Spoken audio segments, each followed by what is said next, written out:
Olá, meus queridos amigos, tudo bem? Mais uma vez sejam bem-vindos ao canal Cidadão Celestial. É uma grande alegria poder recebê-los aqui para nós juntos tirarmos um tempo para estudar a Palavra de Deus. Eu quero convidar você, se caso você não é inscrito aqui no canal e tem acompanhado os nossos vídeos, os nossos estudos e tem gostado dos nossos conteúdos, que você possa se inscrever e também compartilhar com outras pessoas, porque o objetivo aqui do nosso canal é fazer com que cada vez mais pessoas estudem a Palavra de Deus. Então, se caso você esteja acompanhando os nossos vídeos, se você gosta de estudar a Bíblia, não deixe de compartilhar nos seus grupos de WhatsApp, convidar outras pessoas para participar aqui dos nossos estudos, porque assim a gente vai espalhando a Palavra de Deus e vai incentivando as pessoas a terem um contato mais profundo e mais atento nas Escrituras. No vídeo de hoje, nós vamos iniciar aqui uma série de estudos bíblicos sobre as 3 mensagens angélicas que estão contidas lá em Apocalipse 14, dos versos 6 ao verso 12. Eu já fiz um vídeo aqui no canal, um vídeo de introdução. Se caso você não assistiu, eu convido para que você assista. Inclusive, eu criei uma playlist aqui no canal, cujo título é As 3 Mensagens Angélicas. Se você acessar essa playlist, você vai encontrar ali o vídeo de introdução, onde eu falei da importância de nós estudarmos esse assunto, a importância de nós estudarmos as 3 mensagens angélicas.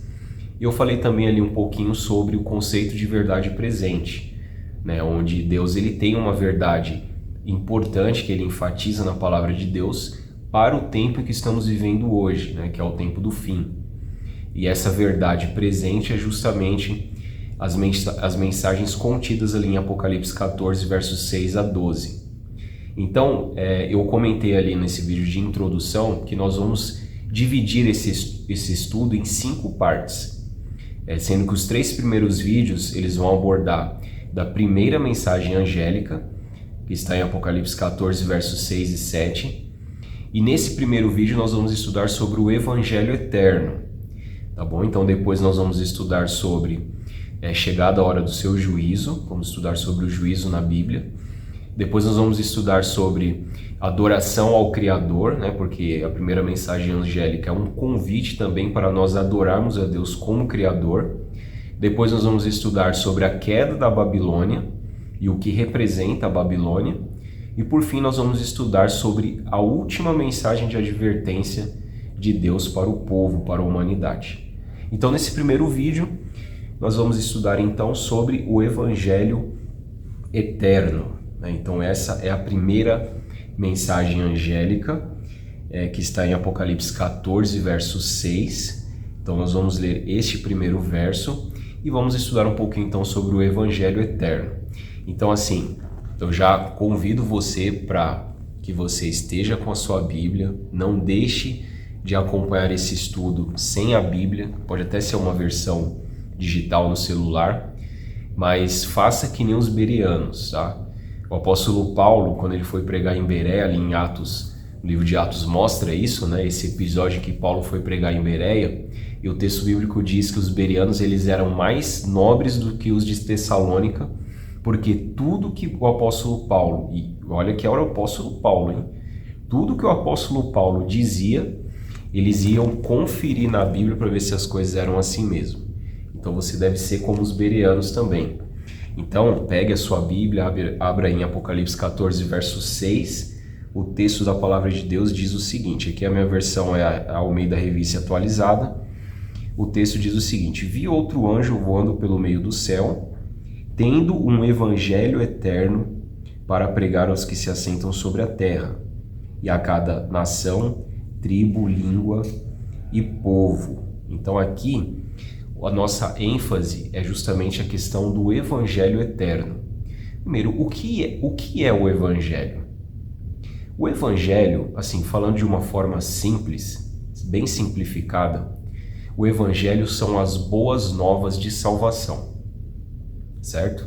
Então, aqui não há muito segredo, não há muita dificuldade de nós entendermos o que é o Evangelho. O Evangelho é as boas novas de salvação. Então, quando o ser humano ele pecou, né, quando a gente vai lá para o capítulo 3 do livro de Gênesis, você tem ali a história da queda da humanidade, onde Deus ele disse, né, para o casal: não comam do fruto da árvore do conhecimento do bem e do mal, porque no dia em que você comer desse fruto você vai morrer. Então, infelizmente, os nossos primeiros pais eles foram enganados pela serpente, que é o diabo e Satanás, e eles participaram desse fruto e eles desobedeceram a Deus.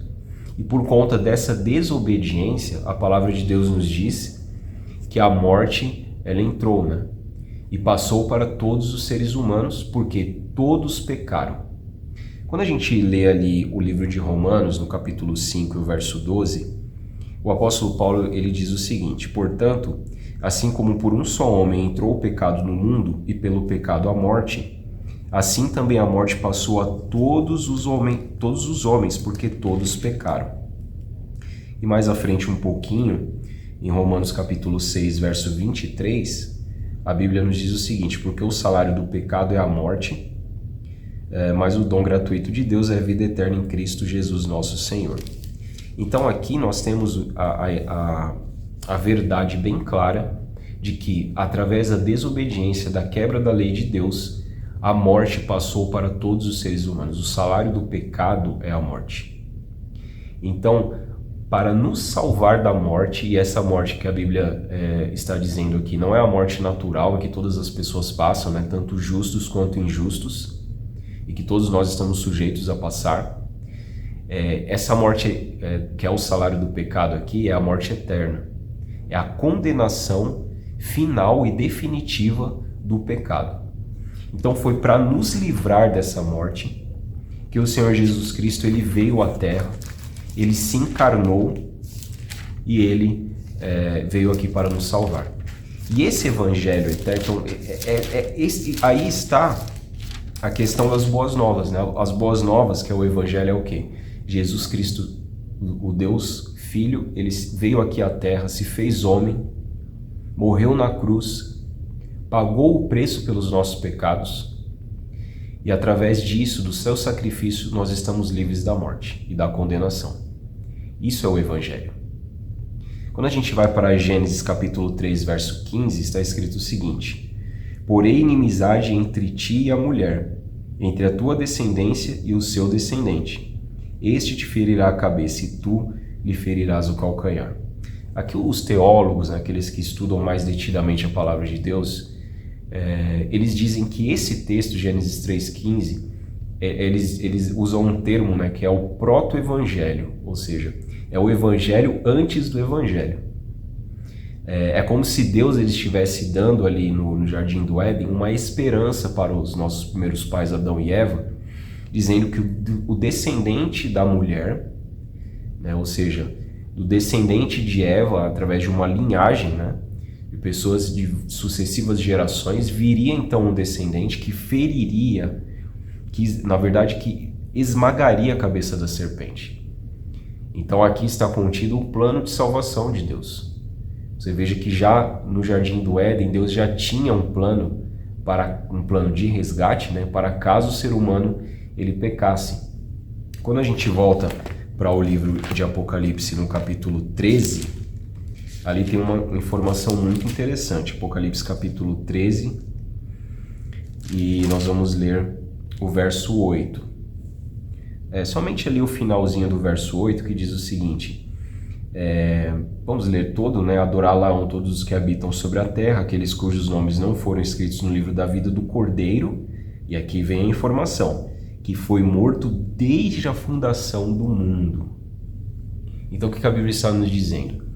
Que desde quando Deus criou o mundo, quando Deus ele criou os seres humanos, antes mesmo deles terem caído em pecado, o Cordeiro de Deus já havia sido morto, porque Deus já havia feito uma provisão para nos salvar da morte eterna. E isso, exatamente isso, é o Evangelho eterno. Glória a Deus por isso, né? Graças a Deus porque nós temos essa esperança de que ao nós morrermos, nós não vamos ficar mortos eternamente numa tumba gelada. O Senhor Jesus ele veio aqui, viveu como um homem, foi tentado em todas as coisas, não pecou, morreu na cruz, pagou o preço pelos nossos pecados, ressuscitou ao terceiro dia, subiu aos céus, está à destra de Deus, intercedendo por nós neste momento. Então, essa mensagem aqui de forma resumida é o Evangelho. Então, quando a gente voltando lá para o texto de Apocalipse capítulo 14, verso 6, que vai dizer, né, vi outro anjo voando pelo meio do céu, tendo o Evangelho eterno. Nós já entendemos que esse Evangelho eterno é a mensagem de boa nova, né? E esse Evangelho ele deve ser pregado aos que se assentam sobre toda a terra, cada nação, tribo, língua e povo. Então, o que é esse anjo voando pelo meio do céu? Será que é um anjo literal? Nós entendemos que não. Esse anjo aqui é uma representação do povo de Deus. A palavra anjo, né, no grego, onde foi a língua que foi escrito o Novo Testamento, que é angelos, significa mensageiro.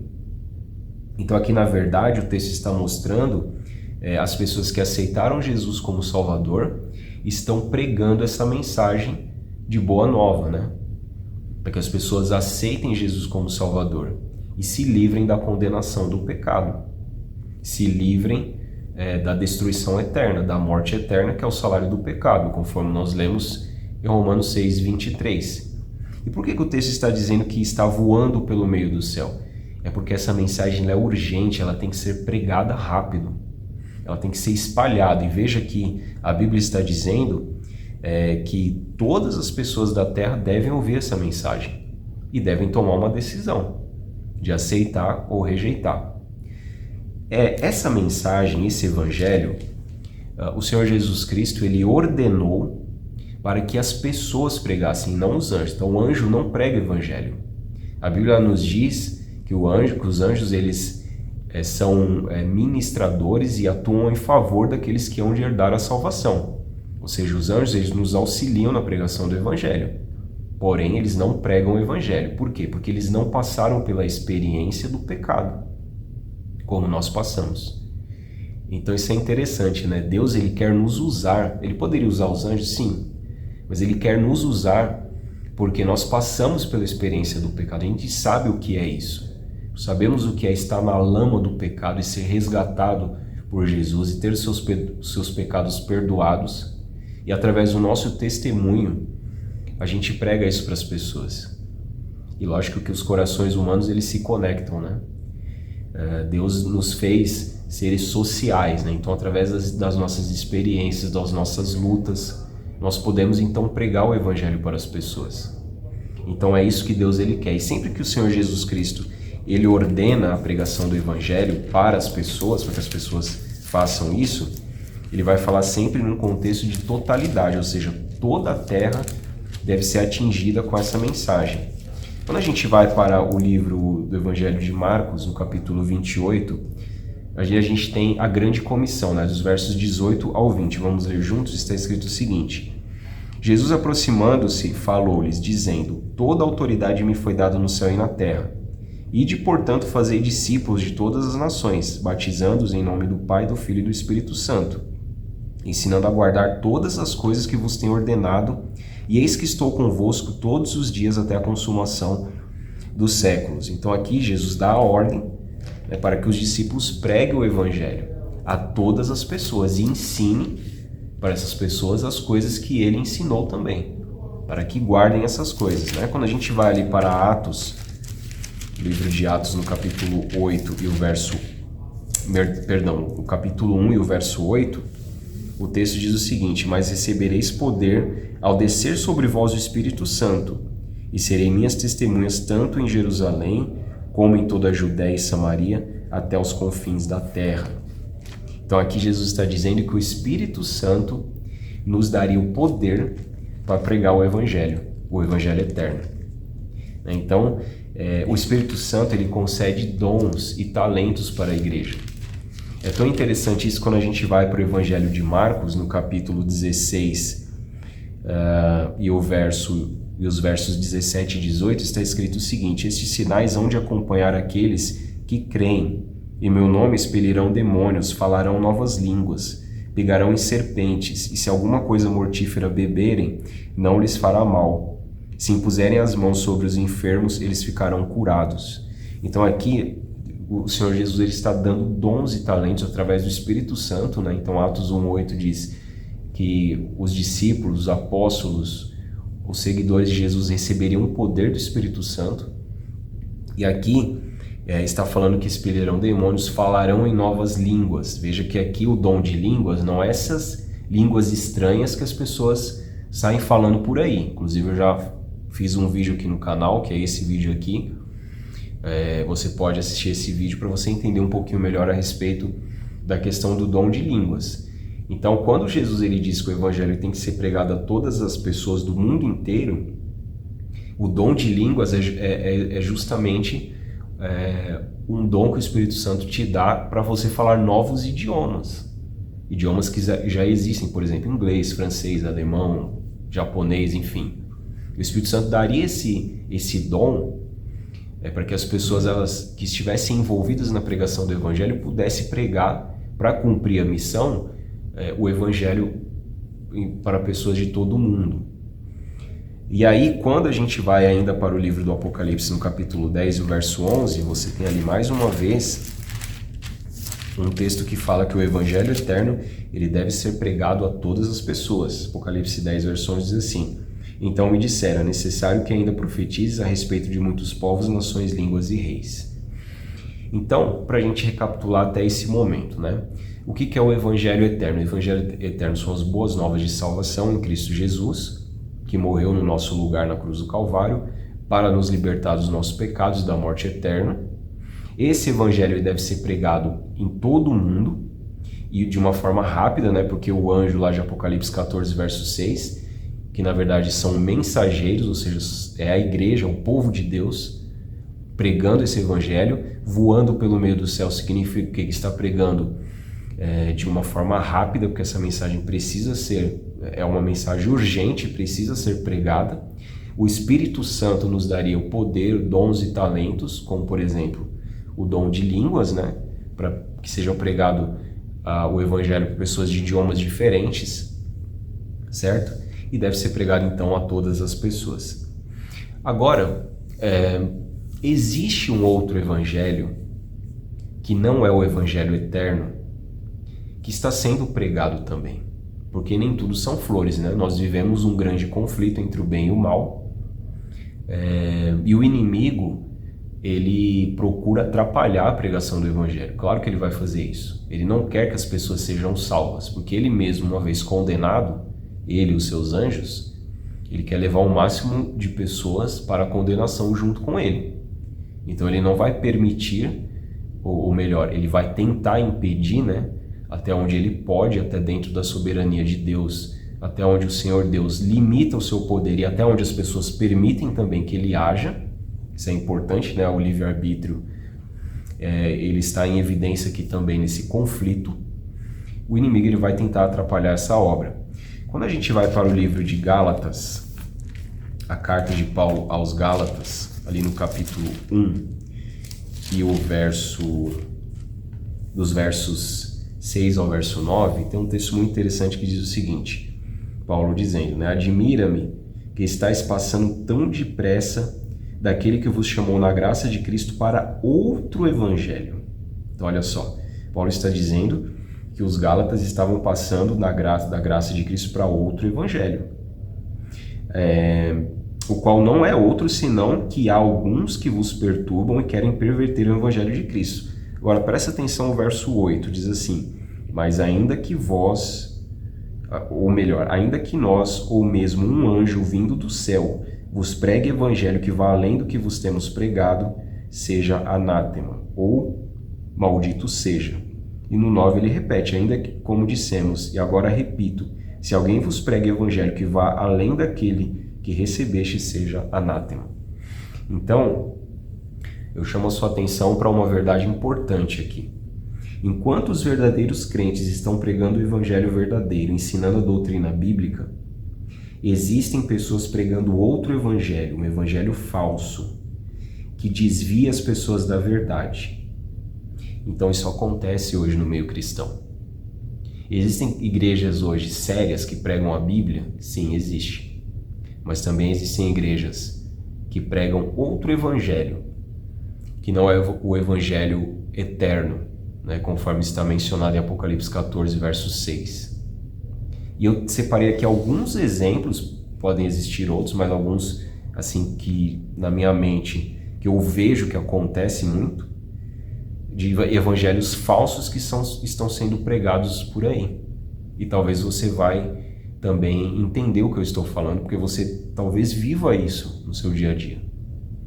Então, o primeiro exemplo é o evangelho da prosperidade, ou a teologia da prosperidade, né? Aquela mensagem que aqui na Terra, Deus ele tá praticamente como se fosse um Papai Noel, né?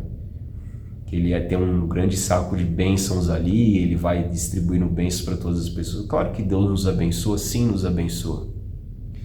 Mas o Senhor Jesus ele diz, buscar em primeiro lugar o reino de Deus e a sua justiça. E tudo que você precisa vai ser acrescentado. Então o âmago da mensagem do Evangelho não é que a gente vai ficar rico e poderoso aqui na Terra. Até porque essa Terra vai ser destruída. Isso pode acontecer? Pode. A riqueza é um sinal de pecado? Não. Não é isso. Mas o evangelho que está sendo pregado em muitas igrejas hoje é o evangelho da prosperidade. As pessoas entram numa igreja, fazem ali uma campanha, devolvem um determinado valor de dízimo e praticamente colocam Deus na parede como se Deus fosse obrigado a as abençoar, a fazer prosperar os seus projetos mundanos. Então esse é um evangelho falso, o evangelho da prosperidade. O outro, o evangelho da cura. Veja que o Senhor Jesus ele disse que alguns sinais, né, precederiam aqueles que pregam o evangelho e seria dado poder de cura, sim. Porém, muitas pessoas acabam associando a cura como um sinal evidente de que estão sendo abençoadas por Deus. Mas veja que existem igrejas que pregam uma mensagem, um Jesus diferente do que está na Bíblia e colocam muita ênfase na questão da cura. Então esse é um evangelho falso também. Um outro evangelho falso que tem sido pregado é o evangelho coaching, né? O que é o coaching? Coaching são pessoas que usam, eles dizem desbloqueios mentais ou técnicas de psicologia para fazer com que as pessoas atinjam determinados objetivos, determinadas metas.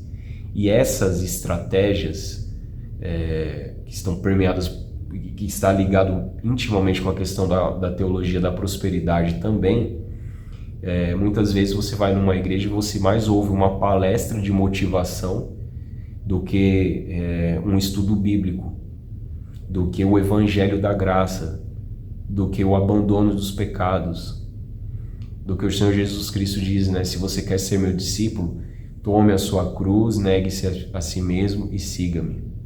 Então você vê que muitas igrejas elas tentam adaptar a mensagem de acordo com o seu público, a ponto de você ter igrejas que separam uma área VIP da igreja, como eu já vi, esse absurdo, essa aberração acontecendo, para pessoas ali que têm um pouco mais de dinheiro, de poder aquisitivo, assistirem ao culto separado ali, como se fosse um camarote. Então aí tá o evangelho coach, o evangelho da prosperidade, um absurdo total, né? Aí você tem também o evangelho segundo o espiritismo. Ali Allan Kardec, né, no século XVIII, foi um dos grandes expoentes aí do espiritismo, misturando espiritismo com o evangelho. Isso é um evangelho falso também, não preciso nem dizer nada, né? E o evangelho da libertação, que mistura elementos da questão da luta de classes, marxismo, socialismo, comunismo, mistura todas essas coisas com o evangelho. Diz que o evangelho é uma luta social, de que Jesus Cristo era um Messias que veio para libertar o povo do poder opressivo de Roma. Então são esses evangelhos falsos, que alguns exemplos, né, você pode lembrar de outros, que estão sendo pregados por aí. Então, todos esses que eu mencionei aqui é uma pregação baseada em obras, a negação da graça de Deus, a promoção de doutrinas que substituem a fé em Jesus e a apresentação de Jesus como um personagem diferente do que é retratado na Bíblia. Em resumo, é isso que acontece nesses evangelhos falsos. E o apóstolo Paulo ele diz em Gálatas 1, verso 8, né? Ainda que um anjo vindo do céu prega um evangelho diferente, nós não devemos aceitar. Olha como é sério isso. Por isso que eu digo, a gente precisa estudar a Bíblia. Como é que como que nós podemos nos proteger desses evangelhos falsos que são pregados por aí afora? É estudando a palavra de Deus. E que bom que você está aqui no canal, porque aqui no canal eu tenho essa preocupação de estudar a Bíblia tal qual ela está aqui, sem ficar inventando moda. Por isso que a gente lê bastante textos bíblicos, compara um texto com outro, porque é isso que deve ser feito. Porque o Senhor Jesus Cristo diz, né, que a verdade, ela nos liberta. Então, para a gente ser liberto de todos esses evangelhos falsos e a gente seguir o evangelho eterno e também pregar o evangelho eterno, a gente precisa se voltar para a palavra de Deus. Agora, para finalizar esse nosso primeiro estudo, eu quero ler o último texto do Evangelho de João, no capítulo 3, verso 16. Tenho certeza que muitos já sabem esse texto de cor, eu também sei, mas é sempre bom a gente ler na Bíblia, porque aqui está a essência do Evangelho, né? João capítulo 3, 16 diz: porque Deus amou o mundo de tal maneira que deu o seu Filho unigênito para que todo o que nele crê não pereça, mas tenha a vida eterna. Esse é o Evangelho eterno que deve ser pregado. Quando a gente aceita Jesus como Salvador, quando a gente busca de coração estudar a sua palavra e obedecer aos seus mandamentos, o Senhor Jesus ele promete que ele vai nos revestir do Espírito Santo, vai nos dar todos os dons e talentos necessários para que a gente possa pregar esse evangelho, e essa mensagem ela vai avançar. Por mais que a gente saiba que tem muitas pessoas que não vão aceitar, infelizmente isso é uma realidade, né? A gente percebe que a gente às vezes prega o evangelho e muitas pessoas acabam não aceitando, mas nós devemos pregar. Porque o Senhor Jesus ele diz, né? Quem crer e for batizado será salvo. Quem não crer será condenado. Então, é justamente sobre esse assunto que nós vamos estudar no próximo vídeo. Nós estudamos hoje sobre o Evangelho Eterno, nós vamos estudar sobre chegada a hora do seu juízo. Então, se o Senhor Jesus está dizendo quem não crer será condenado, com base no que ele está dizendo isso, né? Qual é o padrão desse juízo que vai salvar uns e condenar outros? Então a gente vai estudar sobre isso no próximo estudo. Então espero que você tenha gostado desse nosso primeiro vídeo, desse nosso primeiro estudo da nossa série sobre as 3 mensagens angélicas. Não deixe de se inscrever, comentar, curtir e compartilhar esse vídeo para que outras pessoas também possam vir estudar aqui com a gente, tá bom? Um forte abraço, que Deus abençoe você e até o próximo vídeo.